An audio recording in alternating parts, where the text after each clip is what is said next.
ঠাকুরের পক্ষ থেকে দ্বিতীয় নিবেদন।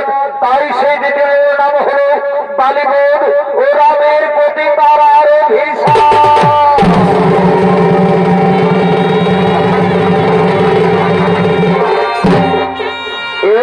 হিমালয় পর্বত। হিমালয় পর্বতের আরেক নাম হল গিরিরাজ, যিনি পার্বতীর পিতা, শিবের শ্বশুর। পার্বতীর পিতা শিবের শ্বশুর গিরিরাজ, তিনি তার মন্ত্রী সেনাপতি সৈন্যবল হিমালয় পর্বতে আগমন করছে। এ ভাই প্রেম এই বড়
মহারাজ এখনো আছে পরিবার।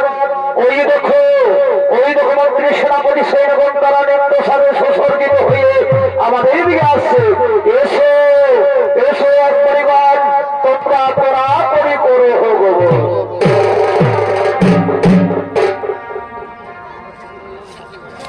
আর শুনে গেল এই প্রাণ সজনী আর আমি তোকে ভালোবাসি। আর শুনে গেল এই প্রিয় সাথী আর আমি তোকে ভালোবাসি। আমি তোর জন্যে কি হইল এ ভাই তোর জন্যে মাসে দুবার এই শ্বশুর ঘরটা আসি। সজনী নিয়ে যাব তোকে মকরবাসী সজনী নিয়ে যাব তোকে মকরবাসী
আনন্দ উপভোগ করেছিস, এবার আমি আনন্দ করব।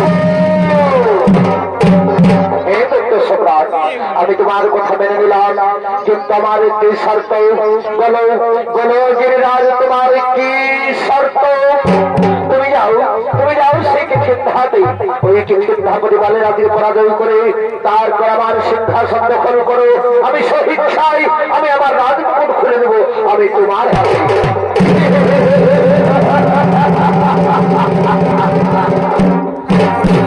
সামান্য বন্য বছর সঙ্গে রহন বুঝি বাড়ি লাগে পাঠাচ্ছ আমায়, যে দৈত্য সাগরা পৃথিবী করেছে যে ওই তার কাছে সামান্য সিদ্ধাপতি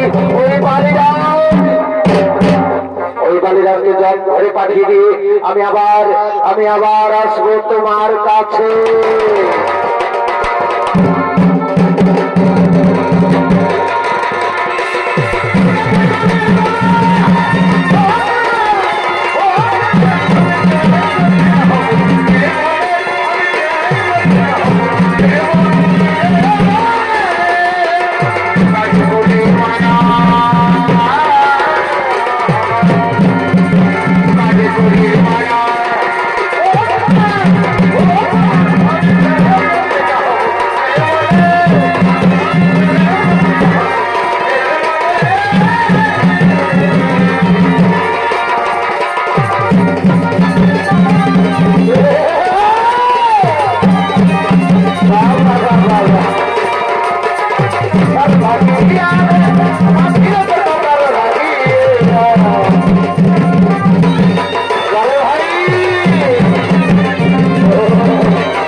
বালিরাজ ও তার ভাতা সুগ্রীব তারা নিজ রাজসভায় আগমন করছে।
Oh!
সিদ্ধাপতি বাড়িরা আজ যুদ্ধ করে আমার সাথে, আমি আজ বুঝিব তোমার সাথে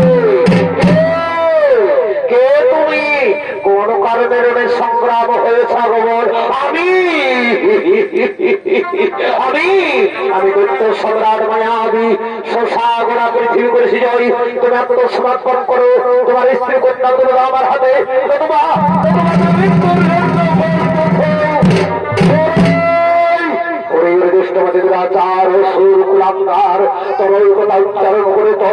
জীবিকা করো না। তুই জানিস না এই বাড়ি কত শক্তিশালী, কত ভয়ানক।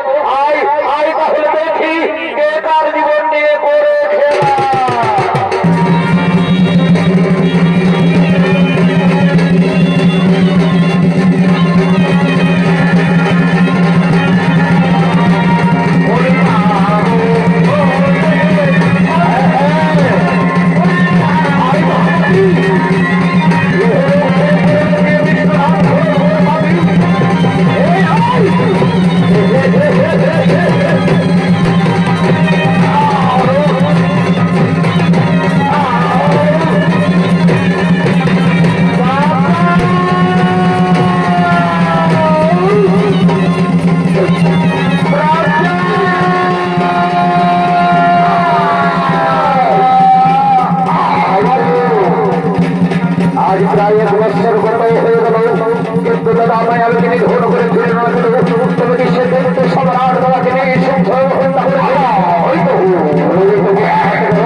তার ভাতার সুন্দরকে রাজবেশী করার জন্য হনুমান বানর সৈন্যগণ তারা পুনরায় আগমন করছেন।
থাকবে এই বেঈমান সুগ্রীব কিছুতেই কিষ্কিন্ধার রাজ সিংহাসনে বসতে পারবে না।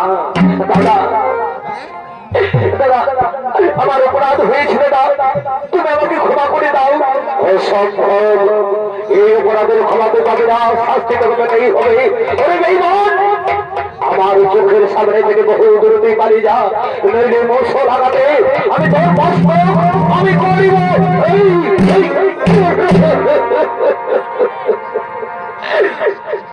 ক্ষমা কর অপরাধ,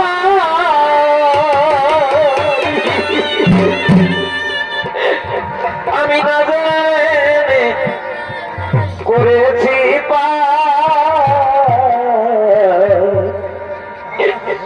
নিজ গুণে কৃপা করে ক্ষমা কর অপরাধ। আমি তোর কোন অনুরোধ শুনতে যাই না, তুই আমার সম্মুখ থেকে বহু করে মারি যা, নইলে মোষ লাগাতে আমি তোর মস্ত আমি করিব।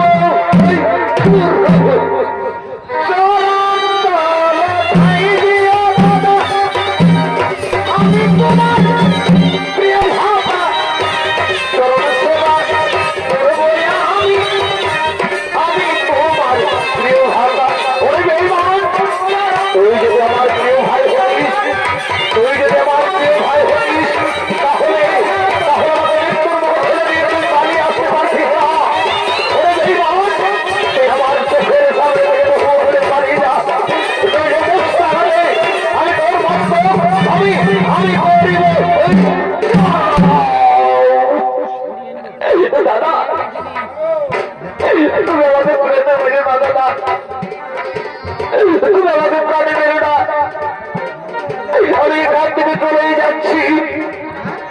ওরে ভাই হনুমান, ওরে ভাই বানর সৈন্যগণ, চলো ভাই চলো, আজ আমরা সর্বহারা, আজ আমরা পথের ভিখারি।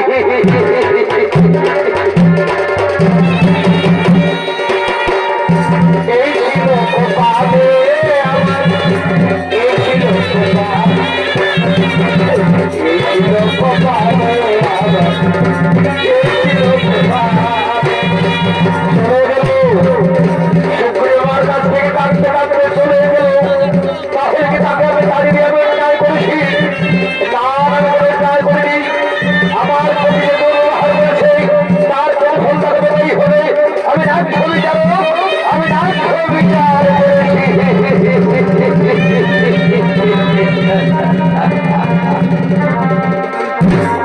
ওদিকে দুষ্টমতি দুরাচার রাবণের অত্যাচারে সীতার বিহনে শ্রীরামচন্দ্র ও তার প্রাণের ভাই লক্ষ্মণ আজ ক্লান্তে ক্লান্তে ক্লান্ত হয়ে পড়েছে। আর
আমি তো কি উত্তর দেবো না দাদা। তুমি ধৈর্য ধরে দাও। তুমি যদি এভাবে ভেঙে পড়ো তাহলে কি করে করবো সন্ধান চিন্তা দেবে আমার।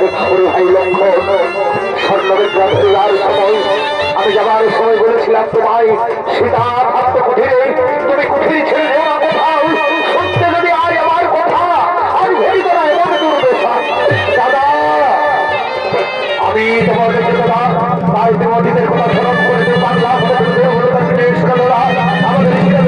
লুকিয়ে রাখবো না কেন? আমি কেউ ধ্বংস করে উদ্ধার করবো দাদাকে আপনার। ওরে ভাই লক্ষ্য, আমি বড় ক্লান্ত ভাই, তোর ভাই করবো আমরা বৃক্ষ তোলাই, আমরা একটু বিশ্রাম দেবো। হ্যাঁ দাদা তাই চলো, দাদা তাই চলো।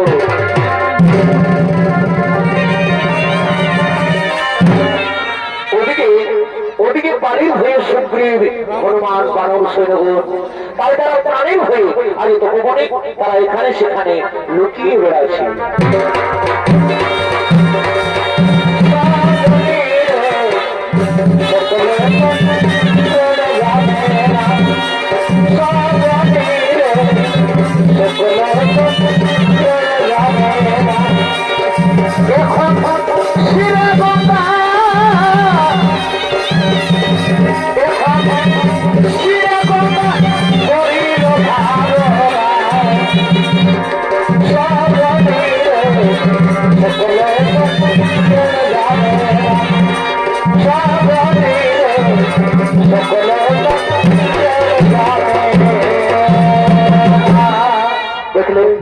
দেখলে হনুমান সামান্য অপরাধে বালিরাজ কিভাবে আমাদের রাজত্ব থেকে তাড়িয়ে দিল। আজ আমরা সর্বহারা, আজ আমরা পথের ভিখারি। রাজা তুমি চিন্তা করো না রাজা, যে বাড়ি সে অচিনে পড়ে বাড়ির আগুন প্রাপ্ত করেছে তার নিষ্খান্ত পতনের বাড়ি। হনুমান ওই দেখো হনুমান দুইজন তপস্বীর বেশ ধারণ করে মানব বসে রয়েছে। আমার মনে হয় বুদ্ধির সাগর বালিরাজ আমাদের অনুচর পাঠিয়েছে আমাদের সন্ধানে। তুমি যাও, তুমি যাও হনুমান, তুমি তাদের পরিচয় এবং তাদের জিজ্ঞাসা করেছো। হে রাজ আমি যাচ্ছি রাজ। বলি কে বলি কে তোমরা, কারা তোমরা, কোথা থেকে এসেছো? আমরা চন্দ্রনগরের রাজা দশরথের পুত্র, আমি শ্রীরামচন্দ্র, সঙ্গে প্রাণীর ভাই লক্ষণ। কিন্তু তপস্বীর ভেষ কেন? পিতৃ সত্য পালনের করে ভার্য সহাশিলাম মনি দুষ্টমতে দুরাচার হরিল সীতার আমার। সেই সীতা বিনে অন্ধ মনে ঘুরে বেড়াই বনে বনে। তোমরা কি দেখেছো, তোমরা কি দেখেছো কোথায় লুকিয়ে রেখেছে ভার্য হারা সীতার আমার? সাগর পারে স্বর্ণলঙ্কায় রাক্ষসের বসবাস। দাদা আর বিরোধে নাই ও সর্বদা সাগর পারে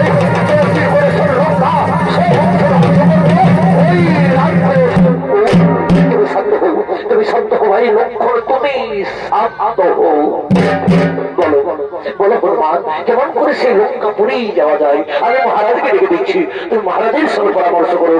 এসো এসো মহারাজ, তোমার সামনে সর্বদেবী নররূপে ভগবান শ্রীরামচন্দ্র, তুমি সাক্ষাৎ করো, তুমি তার সাথে বন্ধুত্ব করো। প্রণাম প্রণাম। আমি হনুমানের মুখে সমস্ত কথা শুনেছি। বলো বলো এখন আমি কি করি উপায়? আমিও তো তোমার মতো রাজ্য হারা ভার্য হারা। তুমিও বন্ধু রাজ্য হারা ভার্য হারা। শোনো বন্ধু, এক পদের পথে জন্মরা, তুমি সেটা উদ্ধারের কোন সহায়তা তবু ভাতৃ বিচ্ছেদ আমি করিব বছর। আমি কি ফিরে পাবো আমার স্ত্রী কন্যা পরিজন? আমি অঙ্গীকার করলাম তোমার পাশে ওই বালিকে ফোন করে আমি তোমাকে বসাবো ওই কিষ্কিন্ধার রাজ সিংহ।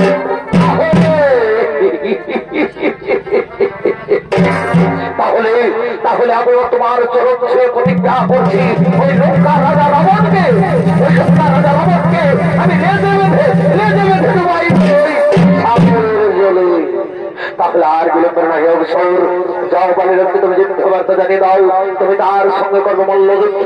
আমি সেই সময় আমি আমার তীক্ষ্ণ বাণ দেব তাহার বুকে। হে প্রভু, আমি এক্ষুনি অহংকারীকে বালির যুদ্ধবার্তা জানাই। প্রভু ওরে বালি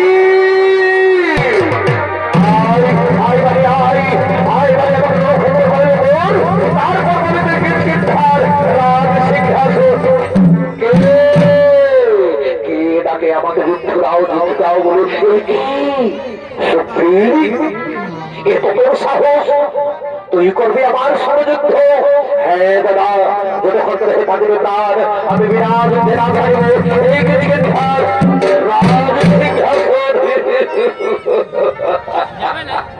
মরণ কি করেছে স্মরণ, এ তোর মতে তাহলে কষ্ট হও, কষ্ট হও, দেখি দেখি তোমার বাহুতে কত।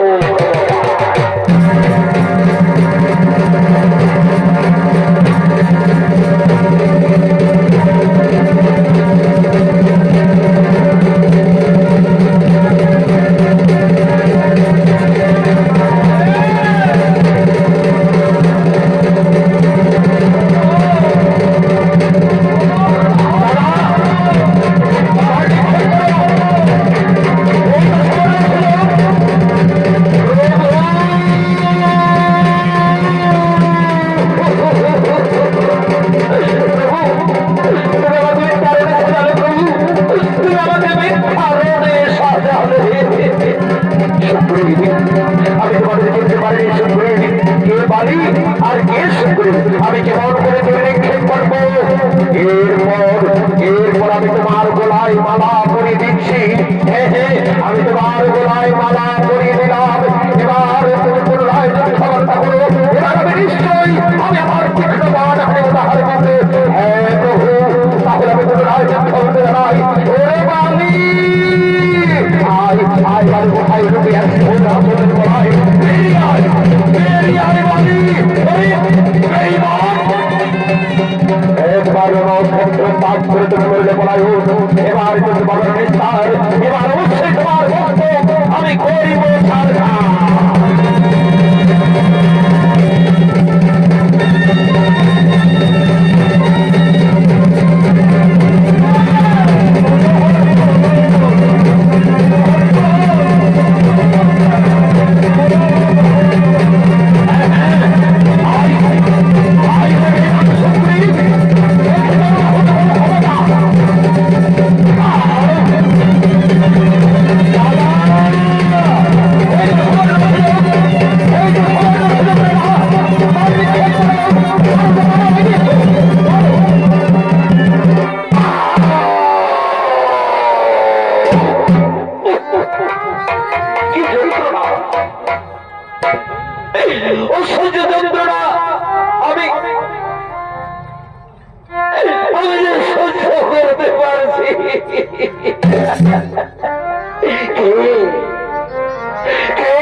আমি তোমাকে মান পেরেছি কালীরাজ, তুমি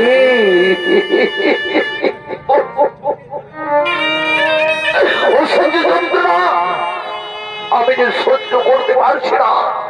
তুমি সেই দশরথের পুত্র শ্রীরামচন্দ্র রাজ বলে জন্ম লইয়া নাহি তব ধর্মজ্ঞান। কোন শাস্ত্র থেকে তুমি অকাল থেকে পাঠ মারিলে তুমি ভীরু তাই তুমি সম্পর্কে বুঝলে তুমি চোরের মতো তুমি আমাকে পাঠ মারিলে তুমি ভীরু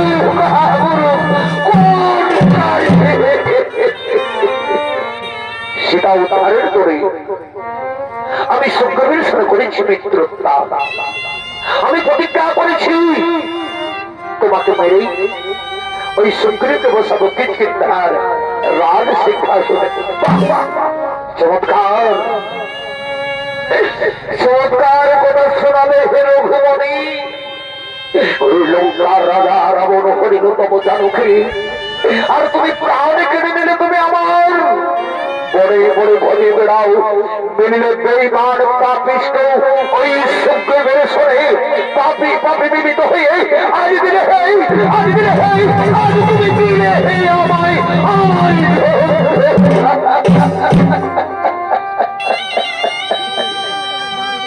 সুগ্রীব তোমার গলার বুক থেকে তুমি চিত্ত তুলে দাও, তাতে হয়তো একটু যন্ত্রণা কম পাবে। হে প্রভু আমি তাই করবো প্রভু, আমি তাই করবো দাদা।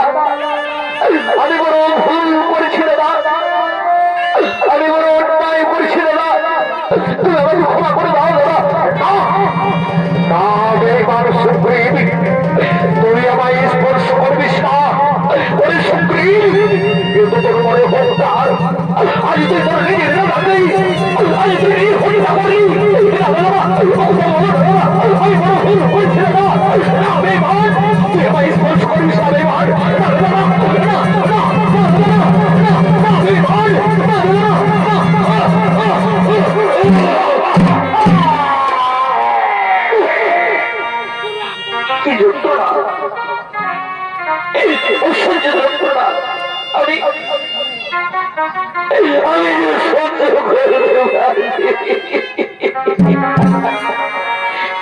আমি বুঝি আর পরে বাঁচবো না। কোথায় কোথায় সুশেষ তারা দেবী? তুমি দেখে যাও, তুমি দেখে যাও তারা তোমার আজ বীর শ্রেষ্ঠ স্বামী, আজ বীর দর্শী, আজ রণভূমিতে পড়ে রয়েছে তারা।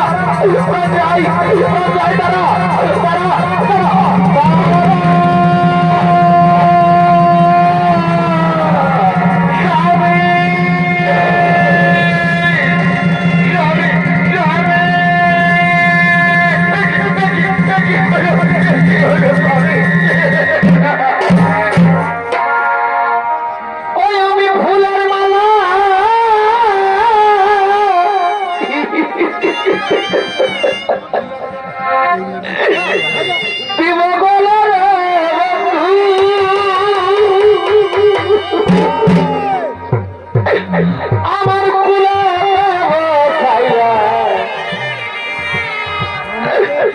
আমারে যাইও না সারি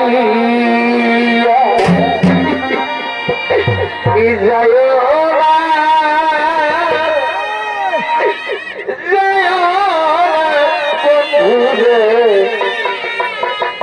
আমারে যাইও না সারিয়া যাইও না যাইও না আমারে যাইও না সারিয়া আমি বিজয় মালা দিব বলে বন্ধু বিজয় মালা দিব বলে আমার ফুলে বসাইয়া আমারে যাইও না সারিয়া যাইও না যাইও না বন্ধু আমারে যাইও না সারিয়া আমারে যাইও না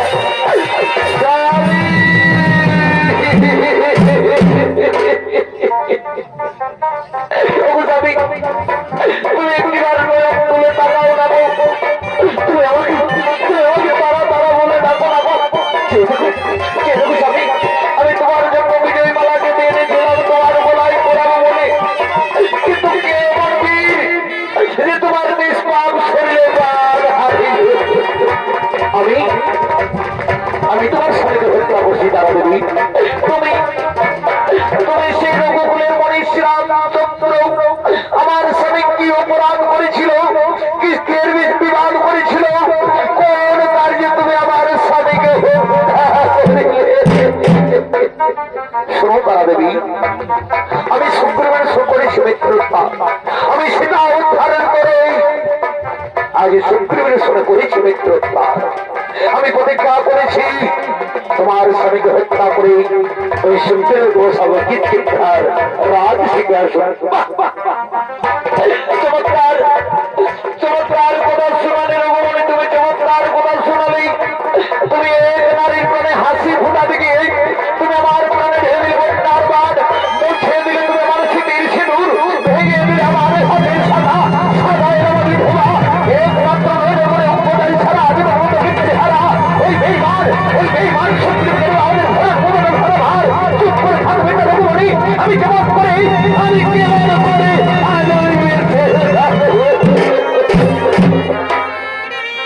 শোনো তারা দেবী, এতে স্বর্গের কোনো নাকি দোষ, সর্বদোষের দোষী আমি, শাস্তি দিতে হই। তুমি আমাকে শাস্তি দাও, আমি তোমার শাস্তি আজ মাথা পেতে আমি গ্রহণ করে নেব। শাস্তি শাস্তি তোমাকে পেতেই হবে রঘুমণি, শাস্তি তোমাকে পেতেই হবে। আমি তোমায় অভিশাপ দিচ্ছি রঘুমণি, সীতা উদ্ধারিবে কিন্তু পরস্পরে সীতার সরে হইবে বিচ্ছেদ হবে না। আমি যেমন চোখের জল করে হাহাকার করে ধরে বেড়াচ্ছি, তুমি সীতার বিচ্ছেদে হাহাকার করে এই ধরনের ভাষা অভিশাপ আমি মাথা পেতে গ্রহণ করে নিলাম, যেন সতীর বাক্য না হই কোনদিন লঙ্ঘন, সতীর বাক্য যেন না হই কোনদিন। আমি কিন্তু সত্য নই, আমি আমার পিতৃহত্যার আমি প্রতিশোধ চাই। তাই হবে বস্ত্র তব অভিলাষ আমি অবশ্যই করব পূর্ণ, তবে এখন নয়। তারপর যদি তুমি মেয়েদের রূপে জন্মগ্রহণ করবে, আমি যখন তোমার পিতা কারাল থেকে বান মেরে হত্যা করেছি, তেমনিও তুমি আমাকে ওই লীলাবসানে আড়াল থেকে বান মেরে হত্যা করবে। তোমার হাতেই হবে আমার মরণ, তোমার হাতেই হবে আমার মরণ। এখানে এসো, বালির সব কার্য করি এবং সেটা উদ্ধারের কার্য করি। ওরে ভালোবাসার মানুষ আমি,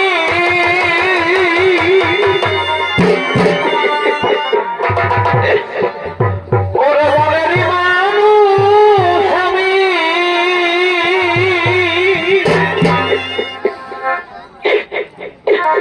আজি হারিয়ে ফেলেছি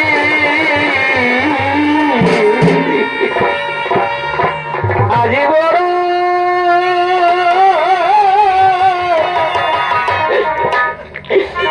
একা হয়ে গেছি, একা হয়ে গেছি আজি বড় একা হয়ে গেছি, একা হয়ে গেছি।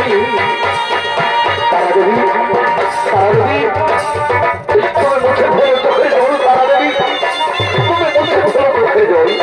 রঘুমণি, আমি কেমন করে সত্য হব রঘুমণি? আমার ভিতরে দাও দাও করে চলেছে বল, আমি যদি ভাতে পারি না রঘুমণি, কেবল তুমি দয়াময়ী, আমি তো দেখছি তোমার পাশায় একা হয়ে